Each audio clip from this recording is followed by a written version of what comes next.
Bonjour, je vais vous présenter aujourd'hui un propos un peu particulier sur le désespoir, figurez-vous.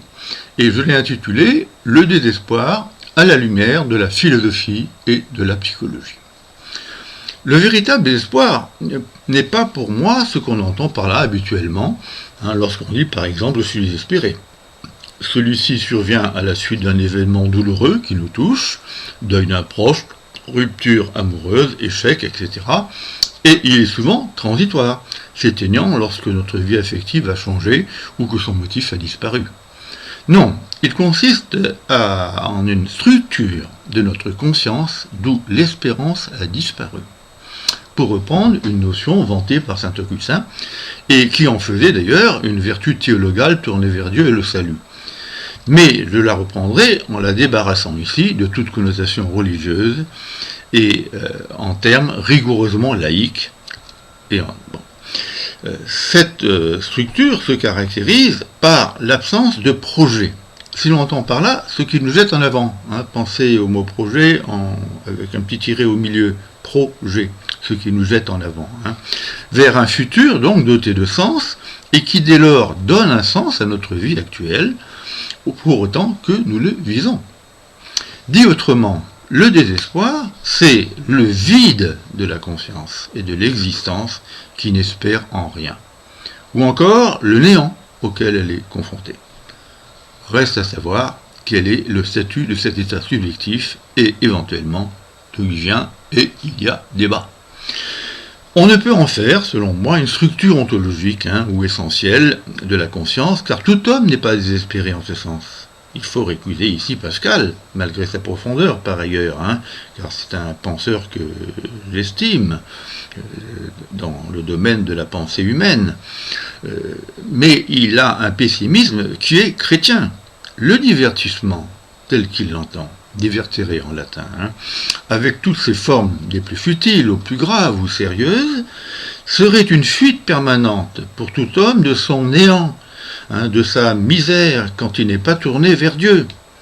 Et il faut au contraire dire, contrairement à ce qu'il pense, que ce divertissement-là est normal et sain, et il faut en faire l'apologie, en quelque sorte, humaniste.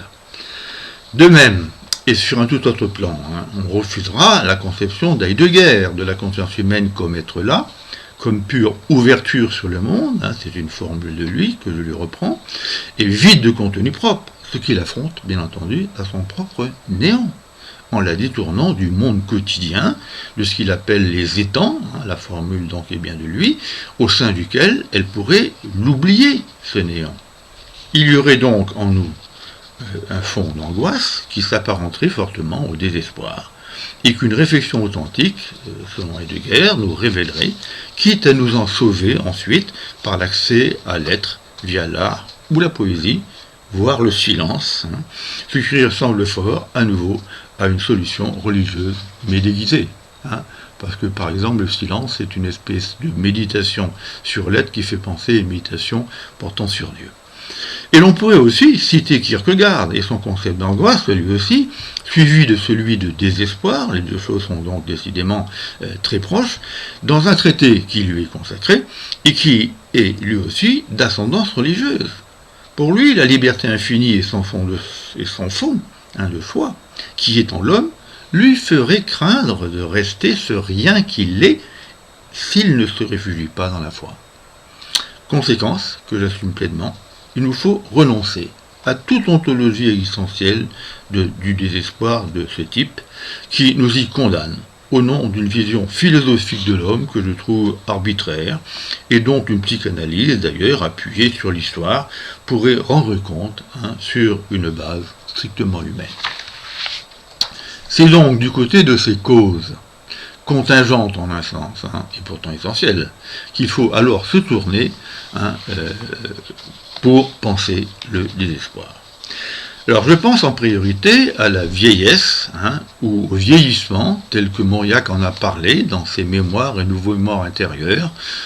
Mauriac est un très grand écrivain, je vous le signale, et dont la profondeur ici de ses analyses, disons existentielles, me frappe. Or, c'est bien à cet âge de la vie qu'il a à faire quand il écrit ses mémoires intérieures, et il nous décrit admirablement ce qu'il s'y passe, et que chacun peut souvent retrouver quand il y est arrivé.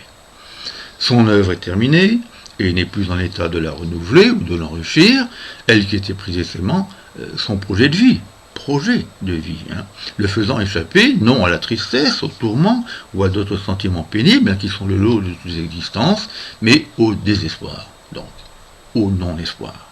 Il est alors en présence d'une vie étale, dans laquelle le temps qui passe, cependant, ne semble pas passer, puisque, quand il retrouve sa chère compagne du sud-ouest et la maison emplie de souvenirs d'enfance, nul événement inédit ne rythme le temps qui ferait sentir son écoulement.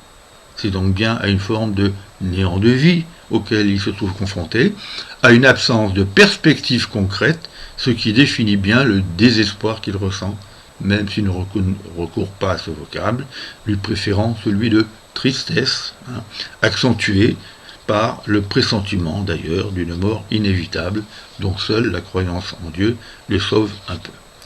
D'autant plus qu'il nous indique, avec une grande pertinence et sincérité, je dirais, à quel point la vieillesse, en nous enlevant peu à peu notre vitalité, nous enlève aussi ce qui nous permettrait d'animer de notre vie les personnages des romans que nous lisions autrefois avec ferveur, et plus largement le monde romanesque lui-même dans toutes ses faces vivantes. Alors, cette expérience du désespoir, je ne la connais pas encore, soyez rassurés, même si ma capacité à faire vivre des romans s'altère un peu. Par contre, je peux rebondir par la réflexion sur ce qui donne sens à la vie, et en prolongeant mon réac, mais d'une manière très prosaïque et sans le secours de Dieu. Ce qui donne sens à la vie, selon moi, c'est tout simplement la vie elle-même, pour autant qu'elle est porteuse de besoins, de désirs, de penchants, d'aspirations et d'activités multiples qui les satisfont. Cela nous éloigne du désespoir tant que nous sommes à la fois porteurs pour les affectifs et capables pour les activités d'assumer tout cela, ce qui définit la vitalité qui nous pousse toujours en avant. Et l'on sait que cela est possible jusqu'au dernier moment, ce qu'on oublie souvent d'ailleurs, grâce à l'exemple d'intellectuels qui ont vécu très vieux et non désespérés, comme l'économiste Galbraith, économiste américain, mort à 99 ans, les philosophes comme Marcel Conze, qui va avoir 60 ans, ou Lucien Sèvres, mort de maladie à 93 ans, sans compter tous les penseurs athées ou rationalistes, comme Russell ou le scientifique Dawkins, qui ont affronté longtemps leurs conditions de mortels en toute sérénité, sans recourir à la foi religieuse, parce qu'ils étaient actifs. J'espère être de cela et de ne pas me lasser de penser et d'écrire avant de m'effacer. C'est dire aussi à quel point une approche psychologique ou socio-historique de la construction, cette fois-ci de la personnalité, peut renouveler notre approche de l'affectivité humaine lors du grand âge et nous aider à le vivre, ce grand âge, dans un sens qui nous fasse éviter le désespoir de ne plus vivre autant qu'avant, aussi intensément qu'avant. Je pense ici à la manière dont Lucien Sèvres, encore lui, a pu, dans son livre Philosophie, avec un point d'interrogation, renouveler la catégorie même de vieillesse à partir de notre histoire sociale actuelle, en la faisant échapper à la tragédie à laquelle on la condamne trop vite, en plaignant les vieux. Mais il y a quelque chose qui me caractérise pourtant depuis quelque temps, qui m'est donc particulier, je le suppose, mais vous verrez que ce n'est pas tout à fait exact, et qui me fait frôler le véritable désespoir tel que je l'ai décrit, et ce, malgré l'immense vitalité qui a toujours été la mienne, et qui, jusqu'à présent, m'a protégé contre lui. C'est tout simplement, si j'ose dire, le spectacle du monde actuel tel qu'il va, ou plutôt ne va pas, pour moi. Je veux dire, à la lumière des convictions indissolublement philosophiques et politiques qui sont les miennes, depuis que je suis devenu un intellectuel résolument engagé. Il est vrai que, en disant cela, que je vais détailler, j'engage ma vision du monde, qui est mon monde, au sens où, comme le dit Mauriac à nouveau, chaque être humain est à lui seul un monde. Bon, et il le dit à propos non seulement des écrivains, mais des individus, hein, et que le perdre ou constater qu'il s'écroule, c'est se perdre soi-même, et donc être désespéré, surtout lorsqu'un avenir prometteur pour l'humanité qui était en jeu, donc justement un projet que j'avais fait mien, bon, est en train de s'écrouler. Sauf que, pour le philosophe que je suis, et entend continuer à être ce que j'appelle mon monde, est en réalité le monde. Bon. Et pour une part, en tout cas, c'est le monde. Au moins partiellement. Je m'explique.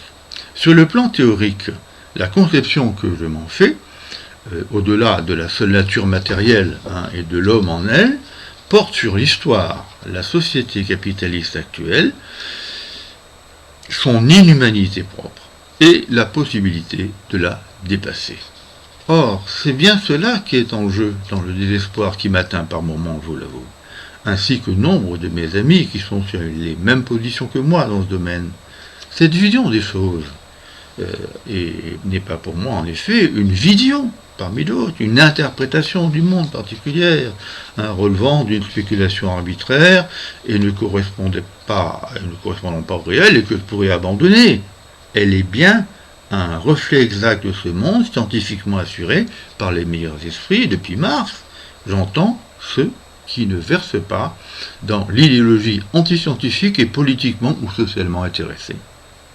J'y ajoute, bien entendu, une critique, laquelle est normative et s'appuie sur des normes morales rationnelles de type kantien, centrées sur la primauté absolue de l'humain, lesquelles sont vraies à leur manière spécifiquement pratique et qui m'obligent, voire me contraignent, à condamner moralement le capitalisme pour le sort désastreux qu'il fait subir aux hommes, comme à la nature aujourd'hui, et à ces mêmes hommes, hein, qui vivent en elle, et ces exigences m'entraînent à souhaiter absolument son dépassement.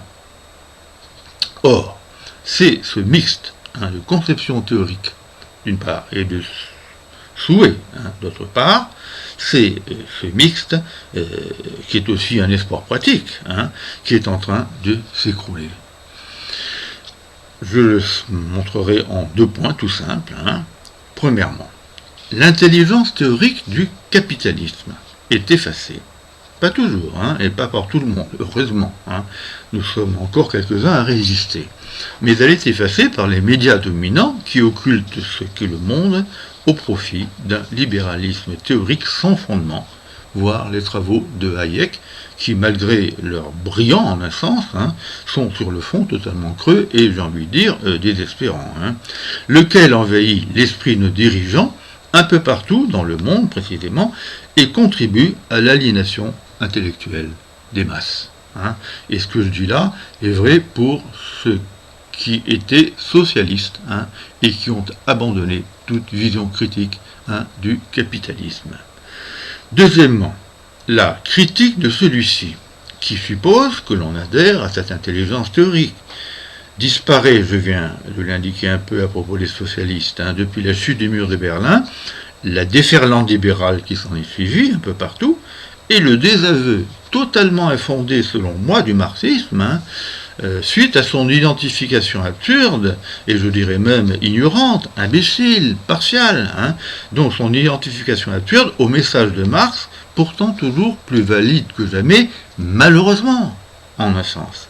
Cela paraît boucher notre avenir et nous installer dans un présent médiocre, hein, dont la médiocrité s'accroît de plus en plus. Hein. Pensez au nombre de pauvres, aux inégalités qui s'accroissent, à la crise écologique, et qui interdit tout projet émancipateur, source d'optimisme. Un présent désespérant. Donc, c'est bien pourquoi j'éprouve pour la première fois de ma vie un désespoir, là, existentiel, mais philosophique et politique, me demandant parfois si j'ai raison, hein, de penser tout ce que j'ai pensé, hein, et que je pense encore. Il m'arrive, hein, parfois de me poser des questions à ce niveau-là. Ma seule réponse consolante que je trouve, car je la trouve, et que je formule à mes amis politiques, est la suivante, toute simple, mais peut-être commode, fût ce que je viens de dire, peut-être commode, mais ce n'est pas qu'un jeu de mots. La situation est désespérée en l'état, mais elle n'est pas désespérante. Malgré tout, sur le long terme, car c'est sur le long terme qu'on juge une perspective politique.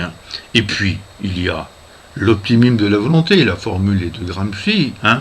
Vouloir, c'est ouvrir l'avenir, mais en l'éclairant par l'intelligence et son optimisme propre. C'est en ce sens-là que je me distingue de Gramsci, et c'est donc aussi alimenter un espoir. Merci.